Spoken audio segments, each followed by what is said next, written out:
Good morning and a very warm welcome. You are watching Janata Television and this is the English Bulletin with me, Sushant Dhakal. The top stories first. President of Bangladesh in Kathmandu observes monkey dance in Bhaktapur.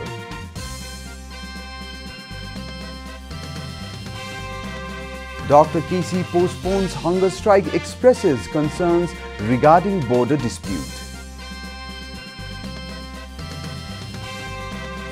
Families of US Bangla crash victims criticize defendant's lawyer, complain of undue influence and monetary enticement.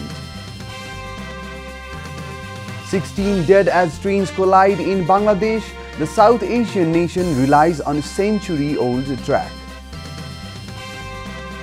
And Thiem stunned Djokovic to reach ATP semi-finals.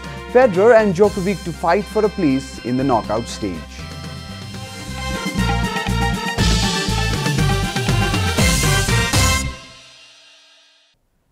And now the news in detail.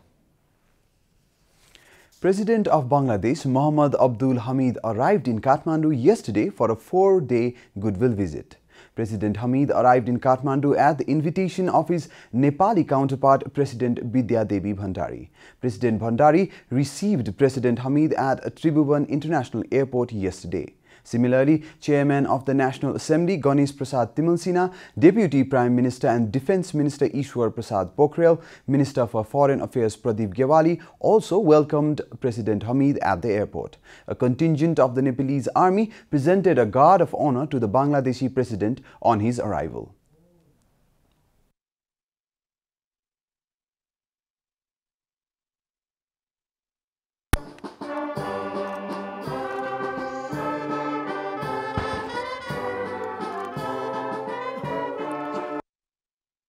President Hamid will be involved in high-level political meetings today. He will pay a courtesy call on his Nepali counterpart, President Bidya Devi Bhandari.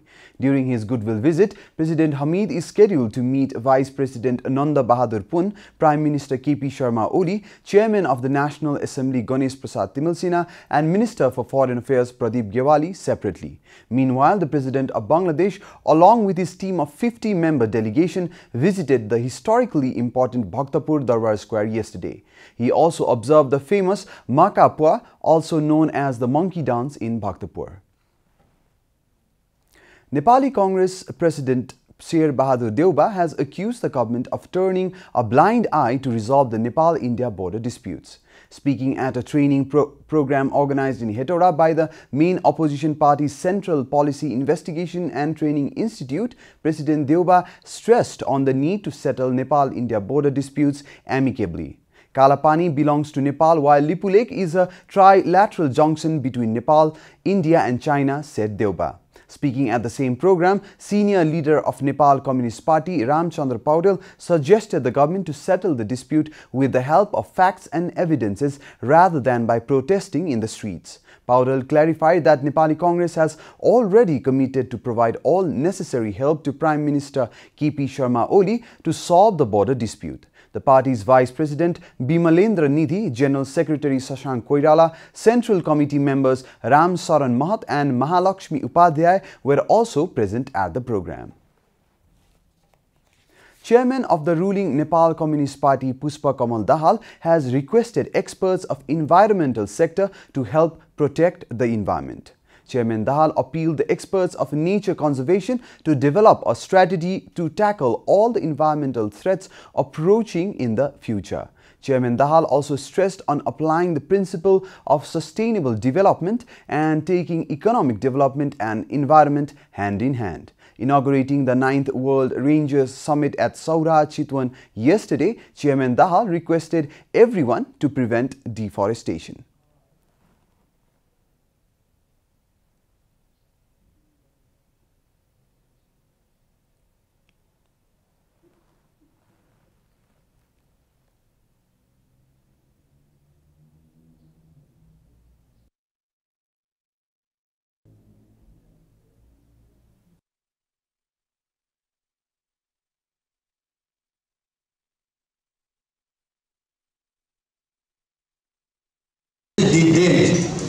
As population grow around the globe, physical infrastructure and rapid economic development has been taking place, leading to putting pressure on forest and biological resources. The 5-day summit is being attended by forest policy experts from 72 nations. This is Janata Bulletin. We'll be right back after a short break.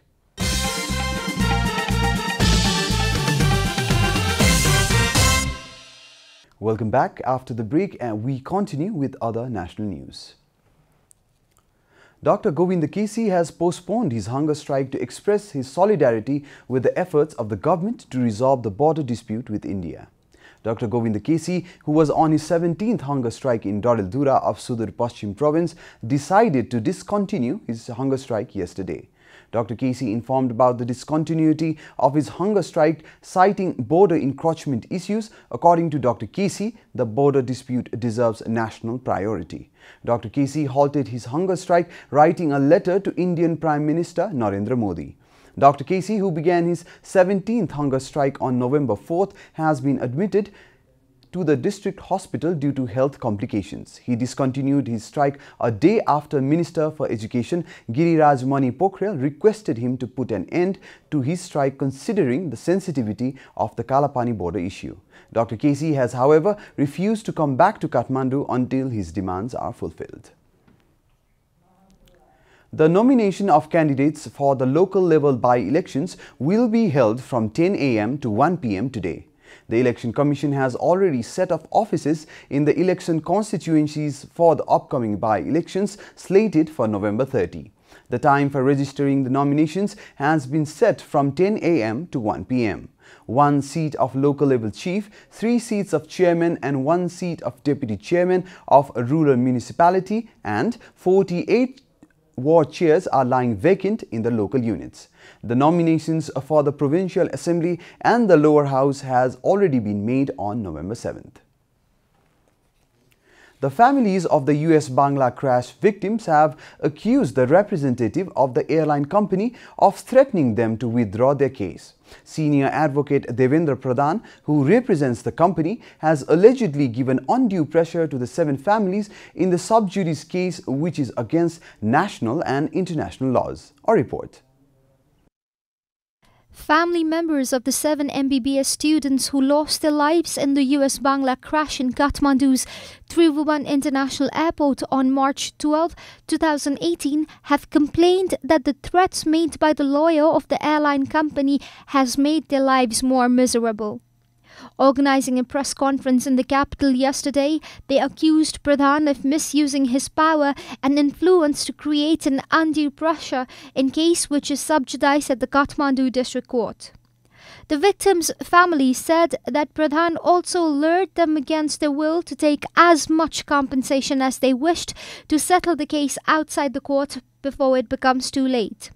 In the lawsuit, the 7 families have claimed more than Rs 2 billion in compensation from the company.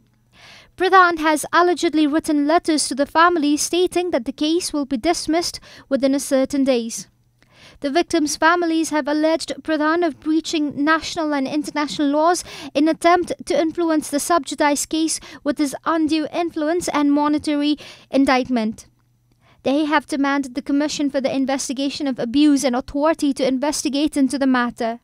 मुद्दा खारेज गराइदिई कोर्फी फी 30 लाख को डरले दाखिला गराइसके पछाडी हामी पीडित परिवार स्थगित स्थिति दयनीय हुने भएकाले बेलैमा विचार गरेर उहाँले भने जति रकम दिई मुद्दा परित्याग गर्न समेत उहाँले पत्र मार्फत दबाब दिनु भएको छ. The victims' families have also demanded the airline company to appoint a new representative in his place, as Pradhan has undermined the independence of judiciary. The petitioners have also requested the court to postpone the case until the defendant appoints a new legal practitioner.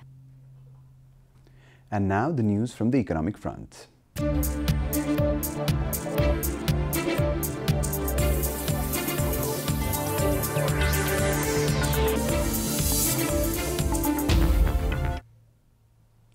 In the view of resolving the disputes between business enterprises and entrepreneurs, the Federation of Nepalese Chamber of Commerce and Industries has established a reconciliation center.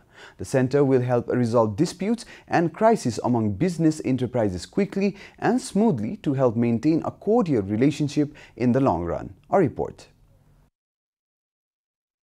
The Federation of Nepalese Chamber of Commerce and Industries on Tuesday established a reconciliation center in the presence of Judge Ishwar Prasad Khatiwada. The center has been established to help resolve business-related disputes and crises between business enterprises and entrepreneurs before they escalate. The main objective of the center will be to solve all business-related disputes before seeking legal help. The unnecessary visit to the court is not just time-consuming, but also raises the fear of foreclosure.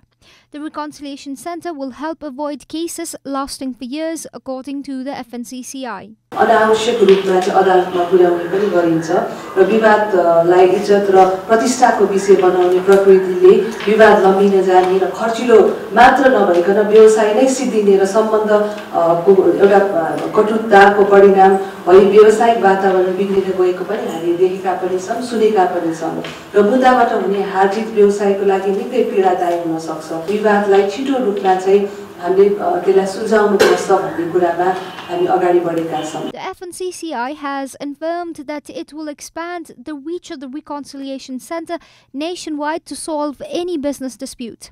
The FNCCI says it has come up with this new initiative to help maintain a sustainable and cordial relationship between business across the nation. हाम्रो आफ्नो अरु चेम्बर्सको through यसलाई चाहिँ पुरा अधिराज्यभरि चाहिँ सञ्चालन गर्न सक्छन् र व्यवसायिकहरूले चाहिँ एक किसिमले न्याय पाउनको लागि सजिलो र छिटो हुन्छ भन्ने पनि विश्वास लिएको छौं. The Federation aims to solve all disputes through the Reconciliation Center in the future.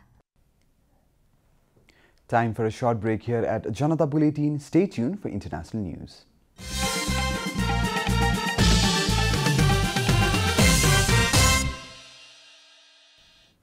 Welcome back, and now the international news.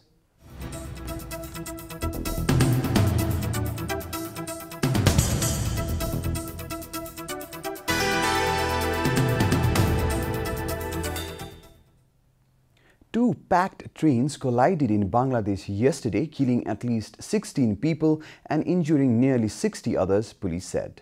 According to AFP, 3 coaches were sent crashing off the tracks at Mondobag station in the town of Kasba when a Dhaka-bound train collided with one heading to Chittagong. Cranes and other lifting gears were brought in to rescue trapped passengers, many of whom were asleep when the early morning crash took place, AFP reported. Hayat Ud Daula Khan, a government official in the district, told AFP that the Dhaka-bound Turna Nishitha train hit the Chittagong-bound Udayan Express at about 3 a.m. local time. Train accidents are common in Bangladesh and are often caused by poor signaling or other run-down infrastructure. According to the Shipping and Communication Reporters Forum, a private media research group, between January 1st and January 30 this year, at least 202 rail accidents took place in the South Asian country of 168 million people, where some of the track is a century old. India's financial capital was plunged into political uncertainty yesterday after the president imposed direct rule on wealthy Maharashtra state after weeks of deadlock over who would form its government following fiercely fought elections.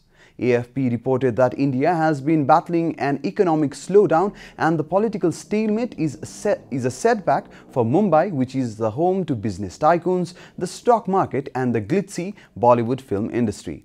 The move is also a blow for Prime Minister Narendra Modi's Hindu nationalist Bharatiya Janata Party, which was expected to remain in control of India's richest state after winning the most seats at the last month's polls.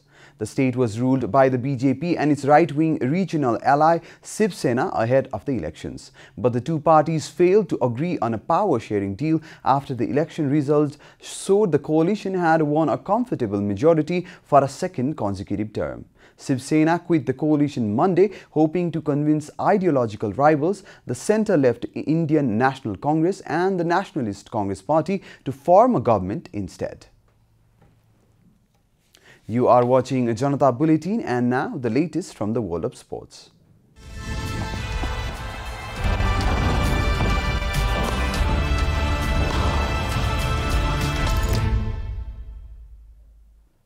Dominic Thiem stunned Novak Djokovic to become the first player to reach the semi-finals of the ATP Finals in London. The Austrian won a thriller against the Serb with a scoreline of 6-7, 6-3, 7-6 to advance to the semi-finals, leaving Djokovic and Federer to fight it out in the final group stage game on Thursday. Federer, who had lost his opening round-robin match against Thiem on Sunday, got his campaign back on track by defeating Italy's Matteo Berrettini 7-6, 6-3. The results has now set up an enticing winner-takes-all battle against the 16-time Grand Slam champion Novak Djokovic and 20-time major winner Roger Federer. The top two players in each groups after the round-robin stage progressed to the Saturday's semi-finals. The row between two English players, Raheem Sterling and Joe Gomez, blew over as Sterling has been dropped from the England squad. Sterling has had a stellar performance this season for Manchester City with 10 goals across all competitions. He is one of the most important players for both the club and the country. On the other hand, Joe Gomez is a young defender from Liverpool who has been on the cusp of the first-team berth for the national side. However, in the final minutes of the game between Liverpool and Manchester City on Sunday, the two got into a slight scuffle and were separated by their teammates. The bad blood has now spread to the England camp, according to sources, as Sterling was adjudged to have instigated a physical confrontation. He has been dropped for the upcoming match against Montenegro by the England coach Gareth Southgate, who said the ban is just for one match. The rivalry between the players should be curbed as soon as possible, as both Sterling and Gomez are important to both their clubs and the national team. We are at the end of Janata Bulletin, and the headlines once again. President of Bangladesh in Kathmandu observes monkey dance in Bhaktapur.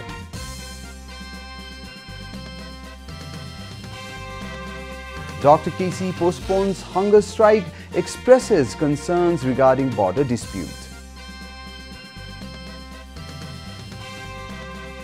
Families of US Bangla crash victims criticize defendant's lawyer, complain of undue influence and monetary enticement. 16 dead as trains collide in Bangladesh. The South Asian nation relies on a century-old track. And Thiem stunned Djokovic to reach ATP semi-finals. Federer and Djokovic to fight for a place in the knockout stage.